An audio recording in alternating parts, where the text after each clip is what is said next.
تو یہ ابھی ڈسکوری انہوں نے کی ہے، تقریباً 2009 میں کچھ پیپر کیے، اس کے بعد پچھلے کافی سالوں سے اس پہ بہت زیادہ تجربے ہو رہے ہیں۔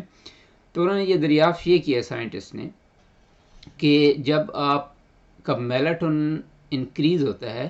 تو وہ بیسیکلی میلاٹونن کا کام ہے کہ آپ کو ریلیکس کر کے سلا دینا اور آپ کے اعضاء کو ریلیکس کر دینا۔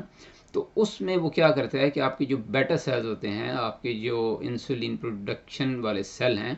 ان کا فنکشن بھی وہ سلو کر دیتا ہے۔ تو جب میلاٹونن جو ہے آپ کا یہ ہائیسٹ لیول پہ ہوتا ہے، یہ بلڈ میں سرکولیٹ کر رہا ہوتا ہے، تو اس وقت آپ کی انسولین پروڈکشن کم ہو جاتی ہے۔ تو یہ وجہ تھی، اب ڈاکٹر کو اندازہ ہوا ہے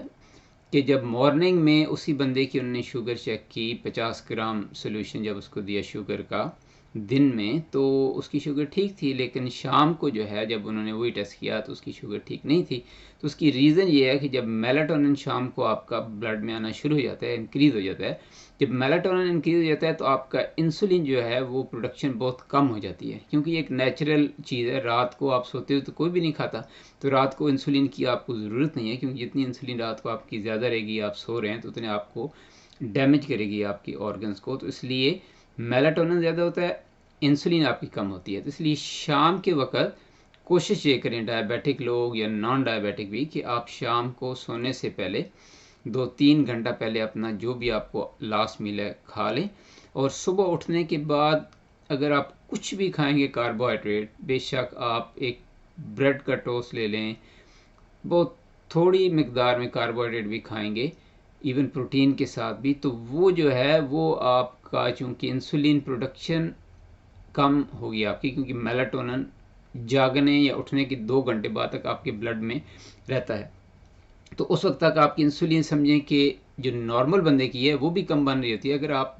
ڈائبیٹک ہیں تو آپ کی انسولین تو ویسے ہی کم بن رہی ہے، یا آپ کے بیٹا سیل میں مسئلہ ہے، تو وہ 2 گھنٹے سمجھیں کہ آپ کی انسولین کام نہیں کر رہی، تو اس وقت آپ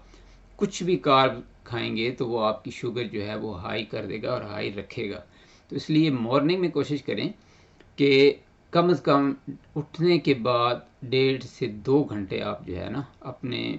کوئی چیز جو ہے وہ نہ کھائیں، پانی پی سکتے ہیں، بلیک کافی یا بلیک ٹی پی سکتے ہیں، لیکن ایسی چیز نہ کھائیں جس میں کاربوہائیڈریٹ ہوں۔ ایون 1 2 4 کاربوہائیڈریٹ جو ہیں وہ بھی آپ کو آپ کی شوگر کو ہائی کر دیں گے، اور وہ 2 گھنٹے آپ کی شوگر نیچے نہیں آئے گی، کیونکہ آپ کی انسولین بیسیکلی پروڈیوس نہیں ہو رہی۔ اور یہ سائنٹیفک ریسرچ ہے، اس پہ بہت سارے پیپر بھی ہیں، لیکن میں نے خود اس کو چیک بھی کیا، اندازہ بھی کیا ہے، اور آپ خود بھی میرے خیال ہے کہ جب آپ کو یہ انفارمیشن مل گئی ہے تو آپ اس کو چیک کر سکتے ہیں کہ مارننگ میں یہی ہوتا ہے، آپ تھوڑا سے بھی کاربوہائیڈریٹ کھاتے ہیں تو آپ کی شوگر اوپر ہل جاتی ہے، اور وہ نیچے نہیں آتی، 1.5-2 گھنٹہ آپ کی بالکل نیچے نہیں آتی۔ اس کے بعد جب 2-3 گھنٹے بعد پھر جب آپ کی میلاٹونن جو ہے وہ بلڈ سے کم ہوتا ہے، تو پھر آپ کی انسولین جو پروڈیوسنگ سیلز ہیں، جو بیٹا سیلز ہیں، ان کے اوپر ریسٹرکشن ختم ہو جاتی ہے، پھر آپ کی جو بھی انسولین بن رہی ہے وہ ریلیز ہوتی ہے، تو پھر آپ کی بلڈ شوگر جو ہے وہ کم ہونا شروع کر دیتی ہے۔ تو اس لیے یہ ایک اور ریزن ہے سرکیڈین ردم کو فالو کرنے کے لیے، کہ آپ رات کو سونے سے پہلے 2-3 گھنٹہ پہلے ایٹ لیسٹ جو ہے جو بھی کھانا کھانا ہے وہ کھا لیں، کیونکہ جو ہی آپ سو جائیں گے آپ کا میلاٹونن ہائی ہوگا تو آپ کی انسولین پروڈکشن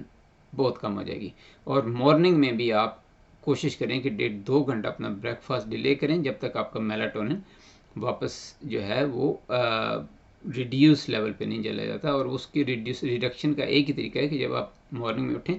تو کھڑکی یہ ہے تو اس کے پردے کھول دیں، باہر روشنی میں چلے جائیں آدھا گھنٹہ، تو روشنی میں جب جائیں گے تو بلو لائٹس جو آپ کی پڑے گی اس کی وجہ سے آپ کے یہ جو آپ کے ریسیپٹرز ہیں میلاٹونن کے، یہ آپ کے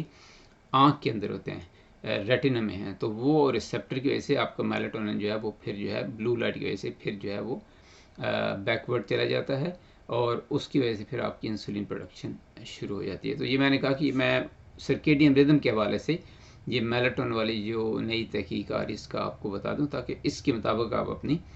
فوڈ کو ایڈجسٹ کر لیں۔ تھینک یو جی، ٹیک کیئر، انشاءاللہ ملتے ہیں نیکسٹ ویڈیو کے ساتھ۔ السلام علیکم۔